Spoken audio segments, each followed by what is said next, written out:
31 Days of Horror. I am your host, Moon616, and thank you once again for stopping in, guys. Yes, day 15 is here on the 31 Days of Horror Volume 3, and we're going to go all the way to Belgium from 2008 with a film called Left Bank. Yes, I absolutely love that title right there. Yeah, this one was released by IFC Films, and yeah, let's get right into the synopsis of this one. Basically, this one is about a girl named Maria.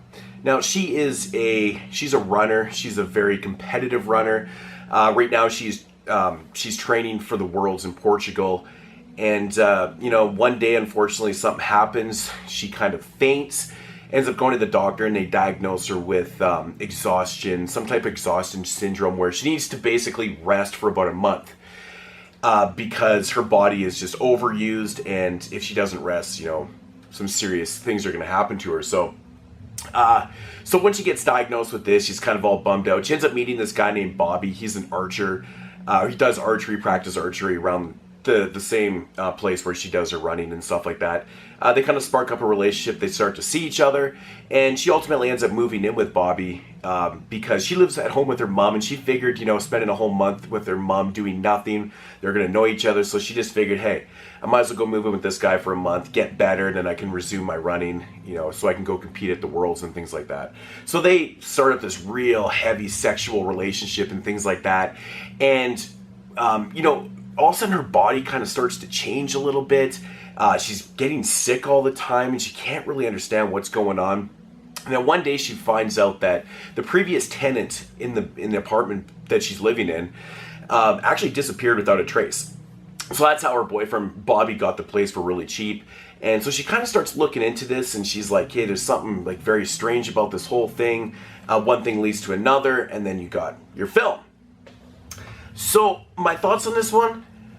This is a Belgian film, basically about folklore, and that's really all I'm going to say about that.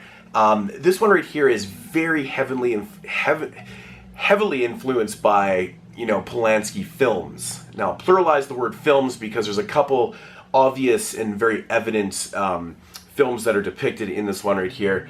But yeah, Left Bank right here, I'm an absolute sucker for anything to do with folklore type stories. I absolutely love these things.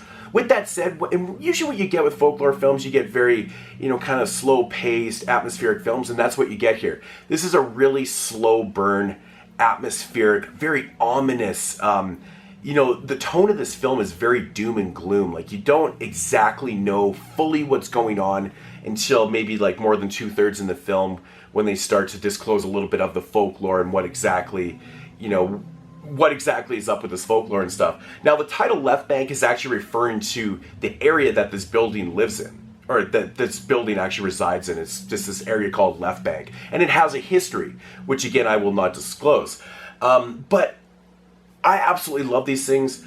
My biggest complaints with this movie, though, is that it just runs a little bit too long. I think with the narrative that we are presented with, I think this movie probably could have got to the, it could have resolved itself maybe about 20-25 minutes before this one ended. This one runs about 102 minutes. I think this one could have been definitely shortened up.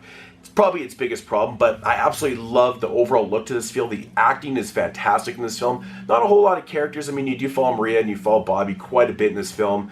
A lot of really cool imagery and things like that, especially with some of her kind of dream sequences, which I might add are not completely overdone in this film. They don't exaggerate a lot of things, and actually the aspect of where this building and what it's sitting on actually reminds me of another film when I come to think of it right now as I'm talking about it, and that is actually a Japanese film. So this one actually, you'll see a lot of elements from a lot of well-known films, but it has its own feet to stand on. It's its own story, and I think it does a pretty good job with developing. I just wish we had gotten a little bit more of the folklore. And with that said, though, it's not one of these type of films where it leaves you kind of hanging, like it actually delivers a decent ending. You can completely understand it. It's not an ambiguous ending, which in this case, if it had left it pretty open and a little bit ambiguous, I think this movie would have sucked a lot of dick. Because it would have left you going, fuck, really? 102 minutes? But I think the payoff is well enough for a lot of people to fully enjoy this film. It's definitely not going to be for everybody. If you're not into slow burn, atmospheric, kind of folklore, pay attention, and, I might add it is from Belgium, so it is subtitled. You're going to have to read this one. If you're not into those type of films, this is probably not going to be for you, but if you are, like I am, I love a great film where I can just kind of sit there and just take it all in. I love that type of film. Left Bank is probably for you then if you're into that type of stuff. But yeah, like I said, biggest complaint, it's just it runs a little bit too long for what we get.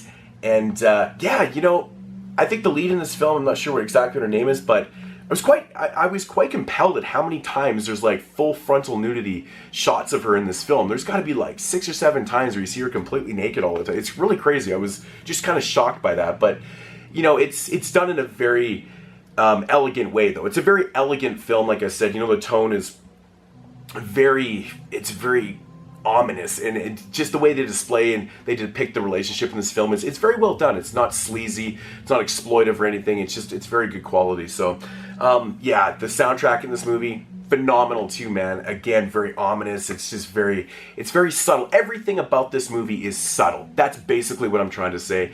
If I have to rate this one, I'm going to come in at about a 7.5. I think the length of the film really does hurt it, and because it could be shorter. So 7.5 out of 10. Really enjoyed this one, though. Yeah, 2008, Left Bank from Belgium. Give it a shot. Excuse me. That is going to do it for day 15 here on the 31 Days of Horror Volume 3. I'll check you guys tomorrow with another throwback film of some sort. Not sure what I'm doing, but check you guys then. Peace!